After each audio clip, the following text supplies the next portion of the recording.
Beneath the glittering facade of the British royal family lie wounds that never heal. As the king falls ill, Queen Camilla chooses to confront the truth. But her candor reignites bitter memories, a public that turned its back, a family grown cold. And Kate and Camilla once again on opposing sides.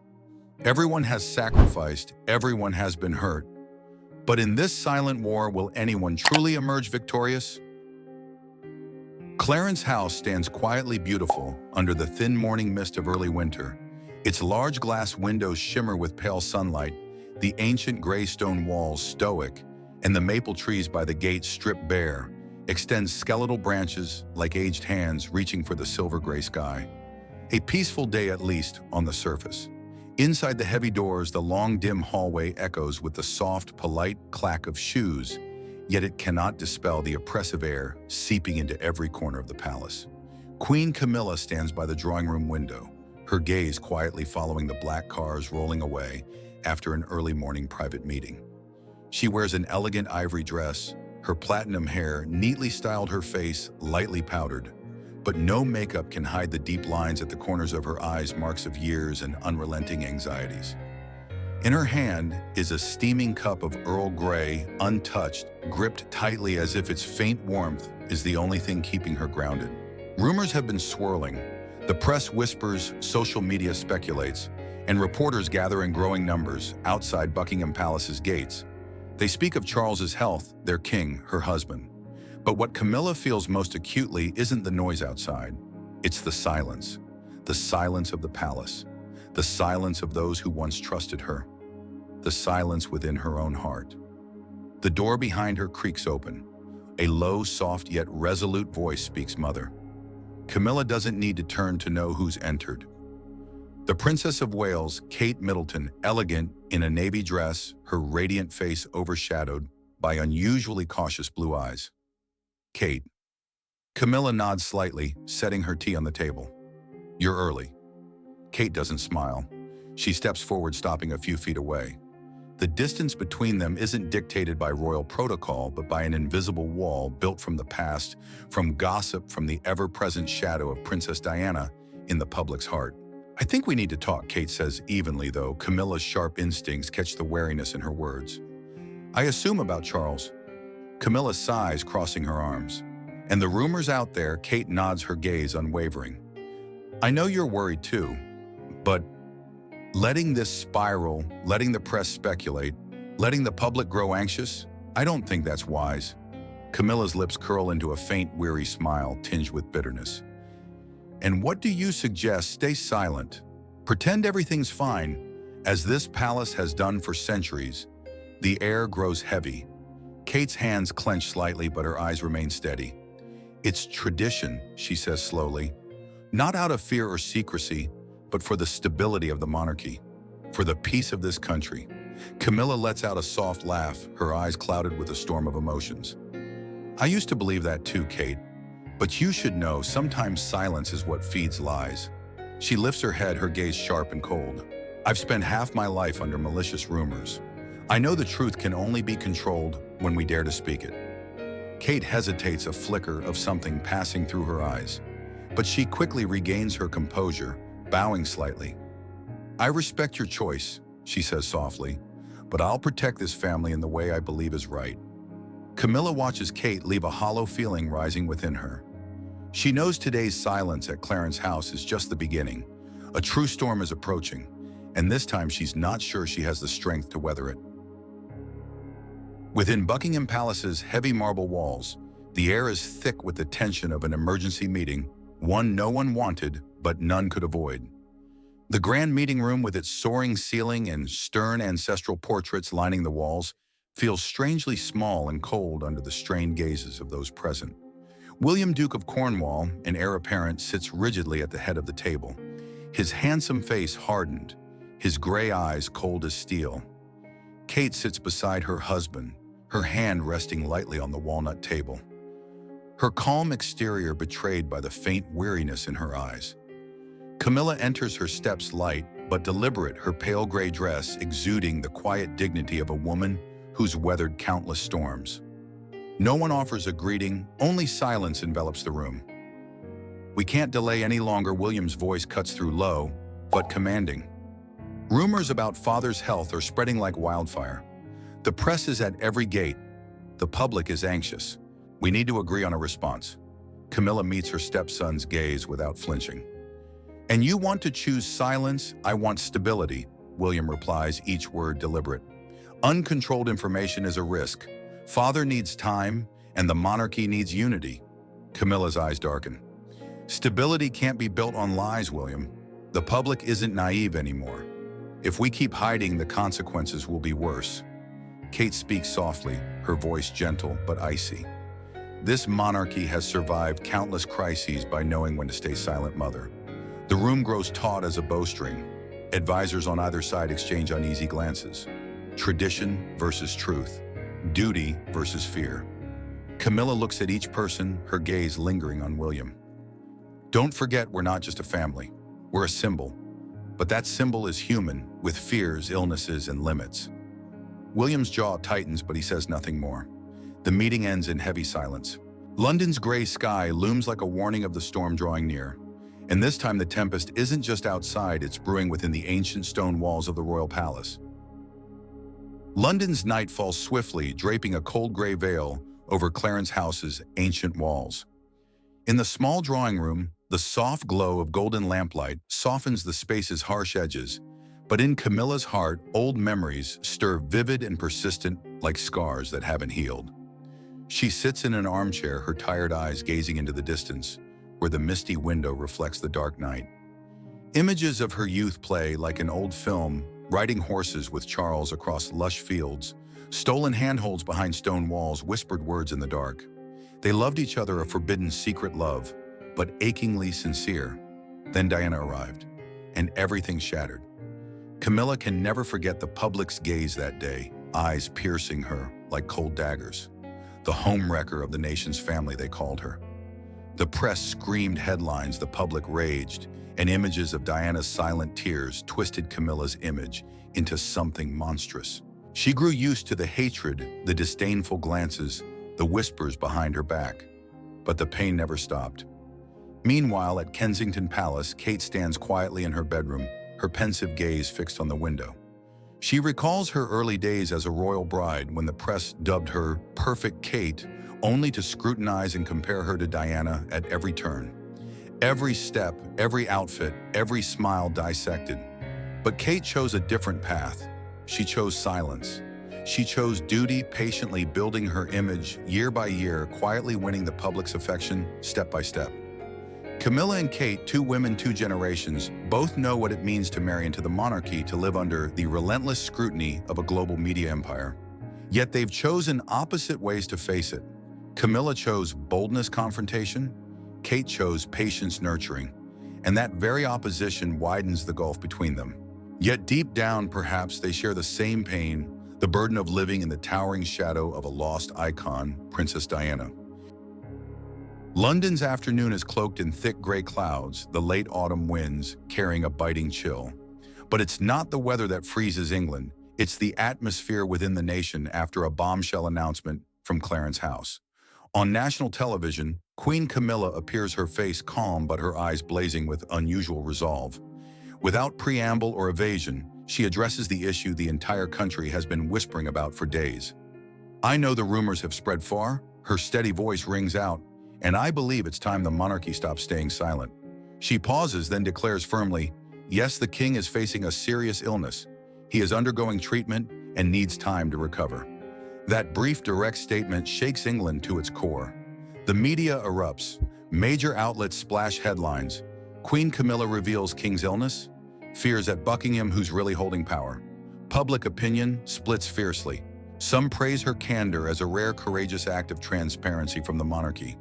Others question her motives, suspecting she's consolidating power in the king's absence. At Kensington Palace, Kate sits motionless in the drawing room, her hand gripping the remote as she turns off the TV, her face pale with anger. She's gone too far, Kate whispers, her voice taut. The monarchy's reputation can't be her tool to manipulate. William stands behind the sofa arms, crossed, his icy gaze observing from a distance, betraying no emotion. The public was already suspicious, Kate continues, her eyes sharp. Camilla just needed an excuse to legitimize it. William says nothing.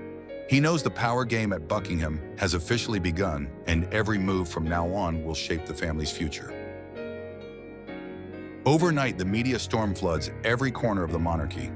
The press doesn't just report on the king's illness, it digs up the dark memories of the past, the Charles-Camilla-Diana scandal. Headlines scream, "Diana's shadow returns, Camilla from mistress to England's most powerful queen." Inside the palace, the tension is suffocating. William strides into Clarence House's drawing room, the heavy wooden door slamming shut behind him, signaling an unavoidable confrontation. Camilla sits in a dark green velvet chair, outwardly calm, but with exhaustion clear in her eyes. "Do you realize what you've done?" William asks, his voice low but cutting. Camilla lifts her head, meeting his gaze unflinchingly. "I told the truth." The truth, William's lip curls. "Or an opportunity, a chance to solidify your position while father is weak." The air thickens. Camilla's hands tighten, her voice lowering. "I don't need any position, William. I need transparency. The public isn't stupid. Silence only fuels their doubts. They're already doubting." William steps closer, his eyes like knives. "They're dredging up everything. You father the past, they won't let it rest." Outside the room, Kate stands silently listening to the words echoing through. Her heart wrestles with a relentless conflict, her duty to protect the monarchy's image, and the lingering resentment toward the woman who caused Diana's tears. Camilla watches her stepson leave, her heart growing colder. It's not just the public pulling away, her own family is slipping further from her with every step. She knows the sting of isolation, and this time it's sharper than ever. Balmoral, the grey stone castle nestled among Scotland's wild hills, has always been the royal family's refuge in times of crisis. But Camilla has never felt it so cold as now. Night falls swiftly, the dark pine forests casting shadows under a heavy gray sky. In the large bedroom draped with crimson velvet curtains, Camilla stands by the window, her pensive gaze lost in the endless darkness outside. Old memories rise like silent mist slipping through the cracks. She recalls her first visits here as Charles's secret lover, the cold glances from the family, the media's prying eyes, the loneliness that seeped into every corner. And now, though she's rightfully queen, that feeling returns sharper than ever. The door creaks open. Charles, frailer and paler than before, leans on the frame, his tired eyes still carrying their familiar warmth. Not asleep yet, his voice is weak but steady. Camilla shakes her head. "I can't." Charles moves slowly to a chair, his thin hand gripping the armrest. "I've heard everything. The press, William, Kate." He pauses, his gaze softening. "And I know the pressure you're under." Camilla doesn't respond. Her eyes redden, her lips pressed tight. For decades, she's been resilient, maintaining a strong facade despite vicious words. But now, before the frail yet protective gaze of the man who stood by her through every storm, her armor crumbles. She breaks into tears. Tears stream down her cheeks, unrestrained, no longer masking her pain, exhaustion, and crushing loneliness. Charles reaches out, his weak hand gently brushing her shoulder. "You're not alone, Camilla. No matter what, I'm here, and they'll understand in time." Camilla rests her head on her husband's shoulder, her sobs catching in her throat. In that moment, time freezes, leaving only two weathered, wounded souls leaning on each other to carry on. Outside, the wind howls through the dark forest. The storm may have calmed for now, but Camilla knows this is only a fleeting peace before a greater tempest looms. Back from Balmoral, Camilla barely has time to regain her composure when a note awaits her at Clarence House. The Princess of Wales will meet the Queen privately. No notice, no press, no third party. Camilla sighs. She knew this confrontation was inevitable. Late afternoon in London is shrouded in gray clouds. In Clarence House's drawing room, the air is thick, every sound stifled. Camilla sits ready, her posture straight, but her eyes softer than usual. Kate enters, her simple navy dress accentuating her icy demeanor. The door closes, leaving a heavy, smoldering silence between the two women. "I want to speak frankly." Kate's voice is low but sharp as a freshly honed blade. "About what's happened. About what's still happening." Camilla nods, her lips tight.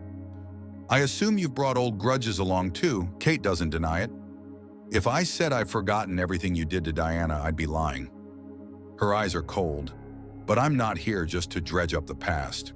Camilla leans forward, her voice lower. So are you here to judge or to warn, to remind you? Kate's hands clench that this monarchy doesn't belong to you alone. Every word, every action of yours affects the entire family. Our children. All of England. Camilla gives a faint smile. I know that better than anyone, Kate. I've paid the price for decades just for following my heart. Don't blame love, Kate cuts in, her voice hardening. Love isn't an excuse for breaking trust, for trampling honor. And now you're doing it again in a different way. Their eyes lock, sharp, icy, filled with resentment, misunderstanding, and prejudice. Yet somewhere deep within lies a shared exhaustion, the burden of women caught in the monarchy's vortex. Silence stretches. Neither yields, neither truly wins. Kate rises, smoothing her dress, her final glance at Camilla, a wordless warning. I've said what I needed to. The rest is up to you. Camilla says nothing. She sits like a stone statue in the darkening room. The door closes with a sharp thud, leaving behind an air colder than the late autumn winds outside. Unlike the chaotic early days, public reaction begins to shift. Amid the endless chatter, an unexpected wave of empathy emerges from an unlikely source: older women across England. Handwritten letters, social media messages, and interviews begin to surface. Silver-haired women share their own stories of being judged, labeled unfairly, of silent sacrifices society never truly acknowledged. She's not perfect, a woman in her 60s says on television. But who is? Maybe Camilla knows what it's like to be hated by the world more than anyone. And maybe that's why she deserves a second look. Charities Camilla has long supported also speak up. From domestic violence prevention to cancer awareness campaigns, those who've worked with her defend her. Despite the noise, she's always quietly dedicated, without needing cameras or fame. The media softens. Sensational headlines give way to more thoughtful editorials. The public storm calms like a lake after a tempest. But within Buckingham Palace, hearts remain unhealed. William and Kate keep their distance from Camilla. Polite handshakes and faint smiles for the cameras can't mask the chill behind palace doors. Camilla knows this. She understands that public empathy is only one battle. The harder one family remains, with undercurrents still waiting to surge. In Kensington Palace's small study, the late afternoon light is dim. William sifts through his mother's old desk drawer, untouched for years, searching for keepsakes for a charity project honoring Princess Diana. But among the faded letters, a cream-colored envelope, yellowed with age, catches his eye. The front bears the soft, familiar script, "To Camilla." William freezes, his heart skipping a beat. This is his mother's handwriting, unmistakable, and it's never been revealed. Curiosity mixed with caution, he opens it. The delicate words unfold, trembling but clear. Camilla, we'll likely never be friends, but I understand some things in a woman's life can't be chosen, like sacrificing for the reputation of a family the world watches. I've resented you, but I also know your position hasn't been easy. I only ask that wherever you are, you remember, behind those stone walls are people. Women like you, like me, who've loved, hurt, and sacrificed. For their sake, choose wisely. William grips the letter, a mix of shock and emotion welling in his eyes. That evening, he shows it to Kate. She reads slowly, her gaze softening until she falls silent. I never thought she'd write this. Kate's voice is hoarse. I thought resentment was all she left for her. William nods, his eyes pensive. Maybe we've been too harsh in how we've seen things. This year's Trooping the Color unfolds under a pale blue sky, wispy clouds drifting above Buckingham Palace. The square below is packed, flags waving, military music ringing out in steady, proud rhythm. On the grand balcony, the royal family appears. King Charles stands at the center, visibly thinner, his face pale but his eyes resolute. Beside him, Queen Camilla wears an elegant emerald dress, her face touched with fatigue, but her presence steady. On the other side, William and Kate stand closer, the invisible divide softened, if not erased. From below, applause roars. The crowd watches every gesture, every glance exchanged on the balcony. No one has forgotten the past year's storms, but today they see a monarchy standing firm against the gales. Camilla stands still, her gaze sweeping the sea of people, then resting on the horizon, now golden with sunset. A quiet voice speaks within her. For no one but herself, fame can be borrowed. Power can be traded. But compassion is the one thing each person must choose. In the distance, the day's last rays stretch across Buckingham's ancient stone walls, glowing with a radiant yet melancholic orange gold. A beauty of resilience, but also a reminder of time's limits of glory's fleeting nature. Today ends with polite smiles, measured handshakes, and wounds not fully healed. But from here, a new tomorrow awaits, not perfect, but perhaps with more hope.